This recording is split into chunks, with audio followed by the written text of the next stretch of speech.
दोस्तों अगर आप स्टॉक मार्केट में इन्वेस्ट करते हो तो आपके पास डीमैट अकाउंट तो होगा ही, और ये न्यूज़ आपके लिए काफ़ी ज़्यादा इंपॉर्टेंट होने वाला है। सेबी ने एक बहुत बड़ा चेंज करा है दोस्तों, जिससे बहुत सारे रिटेल इन्वेस्टर्स का डीमैट चार्जेस कम हो सकता है।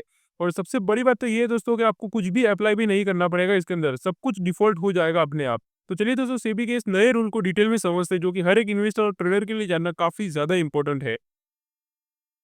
सबसे पहले बात कर लेते हैं दोस्तों, व्हाट इज़ बीएसडीए। ये चीज़ दोस्तों सबसे पहले तो आपको पता होनी चाहिए। तो बीएसडीए का मतलब है दोस्तों बेसिक सर्विस डीमैट अकाउंट। जी हाँ, ये दोस्तों नॉर्मल डीमैट अकाउंट जैसा ही होता है, बस मेंटेनेंस चार्जेस कम लगता है इसके अंदर। ये चीज़ आपको पता होना चाहिए और कई लोगों को पता भी होगा इसके बारे में। अगर आपका होल्डिंग 10 लाख है या 10 लाख से कम है तो बीएसडी में चार्जेस बहुत ही ज़्यादा कम पड़ते हैं दोस्तों, compare to regular demat account. तो ये चीज़ सबसे पहले तो दोस्तों आपको पता होनी चाहिए बीएसडीए के बारे में, कि ऐसा भी अकाउंट होता है। अब बात कर लेते हैं दोस्तों कि पहले इसमें प्रॉब्लम क्या थी और अब क्या हुआ है। तो पहले प्रॉब्लम ये थी दोस्तों कि कई लोग टेक्निकली बीएसडीए के लिए एलिजिबल तो थे, लेकिन उनके अकाउंट वैल्यू कैलकुलेशन में कुछ एक्स्ट्रा चीज़ें भी काउंट हो जाती थी, जिसकी वजह से वो बीएसडीए का बेनिफिट नहीं उठा पाते थे।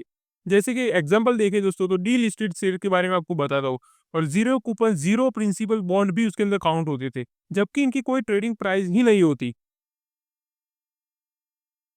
तो अब बात कर लेते हैं दोस्तों कि सेबी ने आखिर चेंज क्या करा है ऐसा तो। तो अब दोस्तों सेबी ने क्लियर कर दिया कि इन दोनों को बीएसडी के वैल्यूएशन से हटा दो, जिससे दोस्तों आपका काफ़ी ज़्यादा फ़ायदा होने वाला है। यानी कि जो हटाने की बात हो रही है वो है दोस्तों डीलिस्टेड शेयर्स, ये काउंट नहीं होगा दोस्तों अब से बीएसडी के अंदर। दूसरा है ज़ेडसीज़ेडपी, यानी कि zero coupon, zero principal bonds, ये भी दोस्तों अब से काउंट नहीं होगा।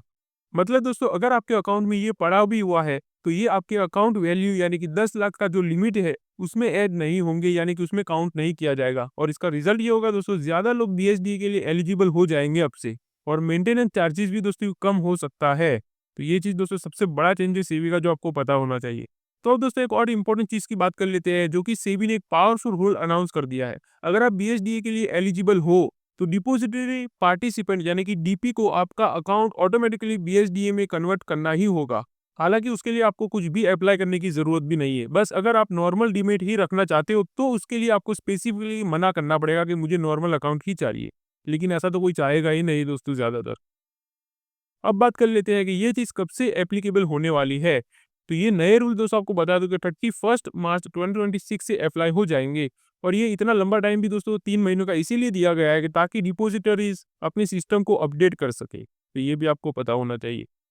तो अब दोस्तों एक सिंपल एग्जांपल भी देख लेते हैं।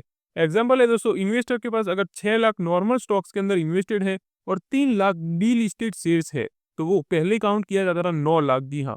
लेकिन अब से ये रूल आने के बाद, यानी कि 31 मार्च जो हमने डेट देखी, उसके बाद से ये 6 लाख काउंट होगा। ये सबसे बड़ा चेंज है दोस्तों।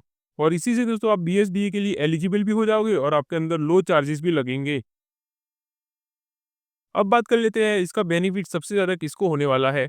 तो दोस्तों इसका सबसे ज़्यादा बेनिफिट होगा स्मॉल रिटेल इन्वेस्टर्स को, लॉन्ग टर्म होल्डर्स जो अपना पैसा लंबे समय तक पड़ा रखते हैं डीमैट अकाउंट के अंदर, यानी कि इन्वेस्ट करके। फिर है people having old delisted and dead shares. जी हाँ, इनके लिए तो स्पेसिफिक रूल लाया ही गया है, जिसके पास ऐसे शेयर्स पड़े हुए हैं। तो दोस्तों सिंपल लैंग्वेज में समझे तो सेबी का एम है कि रिटेल इन्वेस्टर्स के लिए मार्केट और ज़्यादा ईज़ी और अफोर्डेबल बनाया जाए। तो आपको क्या लगता है दोस्तों, इसके ऊपर सेबी सही डायरेक्शन में जा रहा है, या और चेंजेस भी चाहिए आपको? हमें आपका ओपिनियन कमेंट में ज़रूर शेयर करना। और अगर आप ऐसे ही स्टॉक मार्केट में अपडेटेड रहना चाहते हो लेटेस्ट एंड इंपॉर्टेंट न्यूज़ के साथ, तो आप चैनल को सब्सक्राइब भी करके रख सकते हो। चलिए मिलते हैं अगली वीडियो में, तब तक के लिए हैप्पी इन्वेस्टिंग।